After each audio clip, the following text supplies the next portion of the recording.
Assalamualaikum, selamat datang di kelas biologi bersama Bunda As. Di video kali ini, yang juga video terakhir di bab pertumbuhan perkembangan, kita akan melanjutkan pembahasan mengenai faktor yang mempengaruhi pertumbuhan dan perkembangan, yaitu faktor eksternal.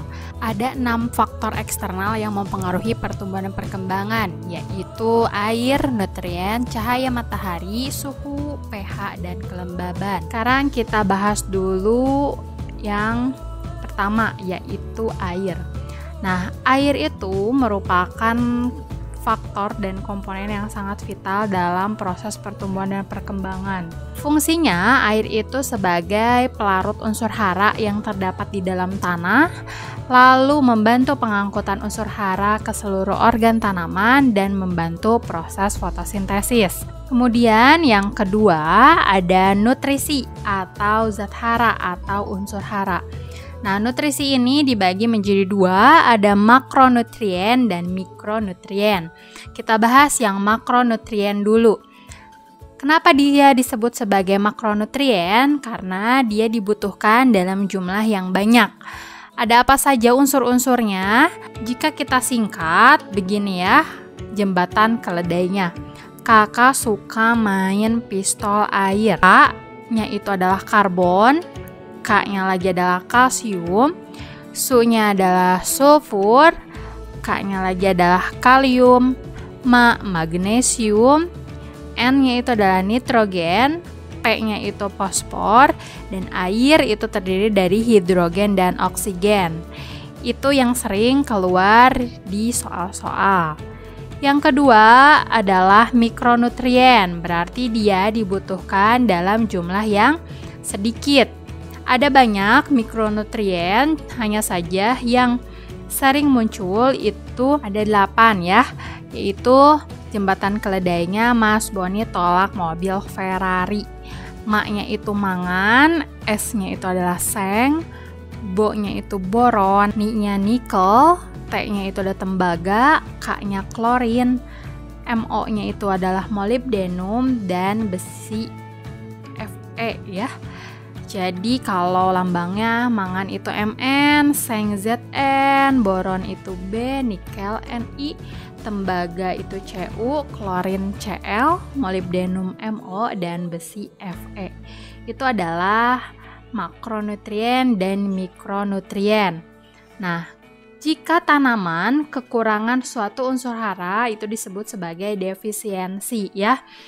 Di sini ada beberapa gejala dari kekurangan unsur hara, yaitu jika tumbuhan kekurangan kalsium dapat dilihat bahwa daun yang barunya itu akan cacat atau terhambat, dan daun yang sudah ada itu akan tetap hijau.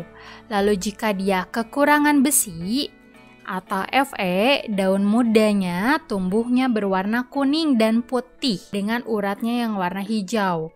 Namun kalau daun dewasanya itu tetap normal.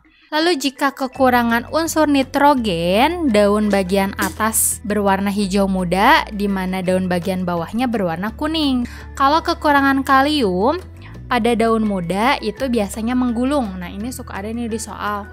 Kalau pada daun tuanya akan timbul bercak-bercak kuning dan bercak-bercak kering atau mati. Lalu jika dia kekurangan karbon dioksida, akan timbul bagian memutih pada daun. Pertumbuhannya akan terhambat dan tanaman mati dari ujung.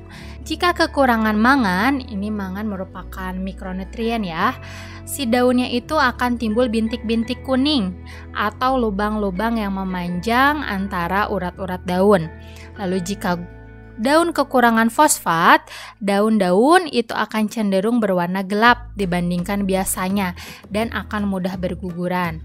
Jika daun kekurangan magnesium, daun yang lebih rendah menjadi menguning dari luar ke dalam dan urat-uratnya itu tetap berwarna hijau. Di sini juga ada gambar penampakan atau fenotip dari daun yang mengalami defisiensi dari unsur hara. Oke, yang ketiga adalah faktor eksternalnya adalah cahaya matahari. Nah, cahaya matahari ini sangat berperan dalam proses fotosintesis. Namun, nyatanya cahaya matahari itu menghambat pertumbuhan. Kenapa? Karena dia menguraikan auksin. Namun, jika tumbuhan itu kekurangan cahaya matahari, dia akan menyebabkan gangguan yang namanya adalah etiolasi.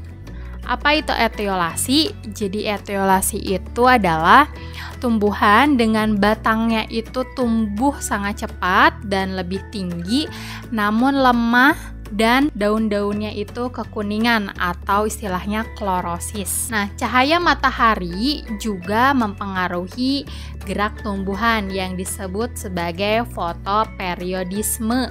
Nah, fotoperiodisme itu ada yang positif, ada yang negatif. Kalau fotoperiodisme positif yaitu gerakan tumbuhan membelok, mendekati atau mengikuti ke arah cahaya matahari. Kalau fotoperiodisme negatif berarti menjauhi cahaya matahari. Nah, kenapa sih tumbuhan itu membelok ke arah cahaya matahari?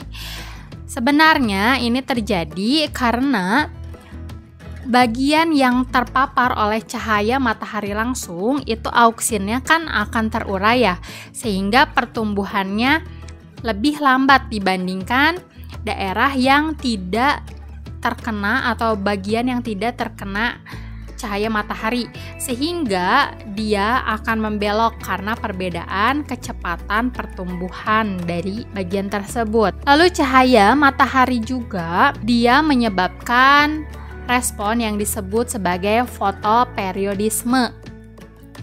Fotoperiodisme itu adalah respon tanaman terhadap intensitas cahaya matahari dan lamanya penyinaran yang diterima.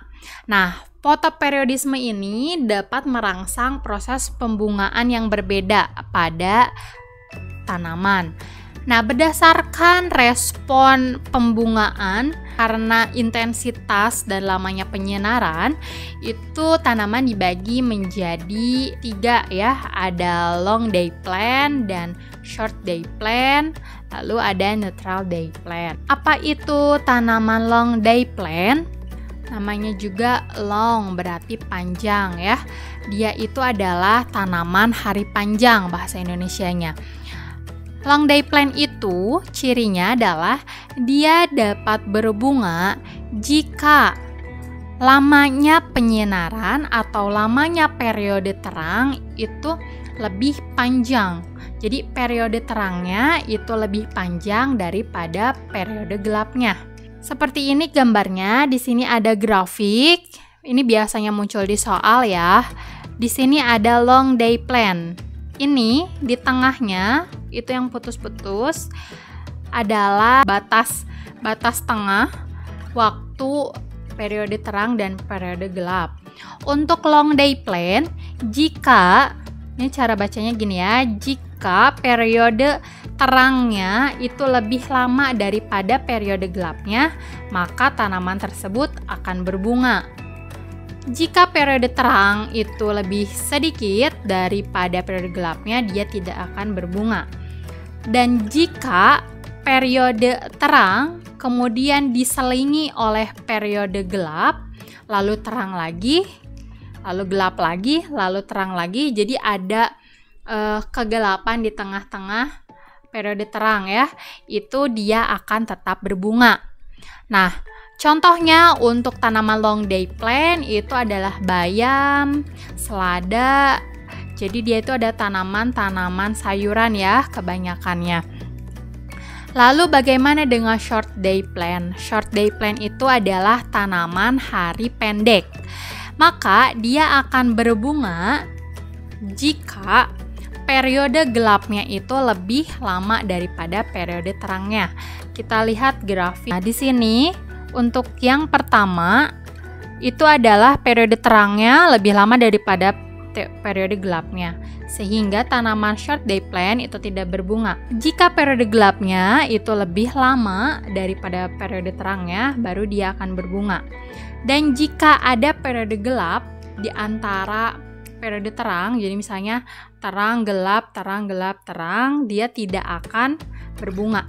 Jadi untuk short day plant, kesimpulannya dia bisa berbunga hanya satu kondisi, di mana periode gelapnya itu lebih lama daripada periode terangnya. Lalu bagaimana dengan netral day plant ya, tanaman hari netral? Netral day plant itu respon perbungaannya tidak didasarkan dari intensitas atau lamanya penyinaran, tapi netral day plant itu ditentukan oleh umur dari tanaman tersebut. Contoh dari netral day plant yaitu adalah dandelion ya. Faktor eksternal yang keempat adalah suhu. Tanaman itu mempunyai suhu optimal yang berbeda-beda. Misalnya untuk tanaman kaktus yang hidup di tempat kering, maka suhu optimal untuk pertumbuhannya adalah suhu yang lebih tinggi ya. Nah, jika tumbuhan misalnya tumbuhan pinus ya misalnya, suhu optimalnya adalah di suhu yang lebih rendah. Lalu pH itu adalah tingkat keasaman dari mediumnya, itu juga berbeda-beda antara tanaman yang satu dengan tanaman yang lain. Jadi setiap tanaman itu mempunyai pH optimal yang berbeda-beda. Untuk kelembaban ini sebenarnya dipicu oleh kandungan air juga ya di dalam udara atau di dalam tanah. Setiap tanaman juga mempunyai kadar kelembaban yang berbeda-beda atau mempunyai kelembaban optimal yang berbeda-beda antara satu jenis tanaman dan tanaman lain. Misalnya untuk lumut itu dia lebih optimal jika tumbuh di tempat lembab. Sedangkan untuk tanaman keladi misalnya atau tanaman eceng gondok, dia punya kelembaban yang berbeda atau kelembaban optimal yang berbeda untuk bisa tumbuh dengan baik. Begitu untuk faktor-faktor eksternal yang mempengaruhi proses pertumbuhan dan perkembangan. Semoga kalian mengerti ya. Jangan lupa semua materi yang ada di video ini, mulai dari video yang pertama sampai video yang terakhir ini, silakan dicatat di buku catatannya. Dan nanti di akhir semester atau di tengah semester akan Bunda minta buktinya. Terima kasih atas perhatiannya. Semoga nilai-nilai post-testnya dan nanti nilai kuisnya memuaskan ya. Mohon maaf jika ada kesalahan. Wassalamualaikum warahmatullahi wabarakatuh.